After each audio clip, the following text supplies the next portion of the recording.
ano kaya yan? May sugat ka ata sa likod eh.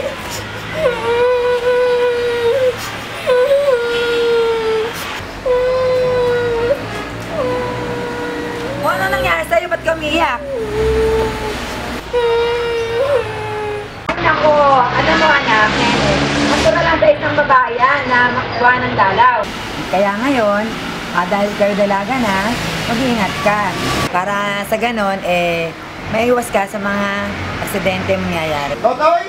Totoy, anak!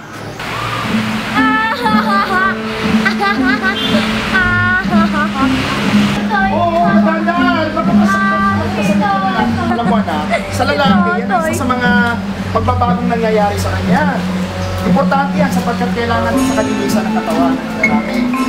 Ikaw, mag-ingat-ingat ka lang kasi ang dami mo pa namang crush ngayon, ha? So, makikita ka naman ng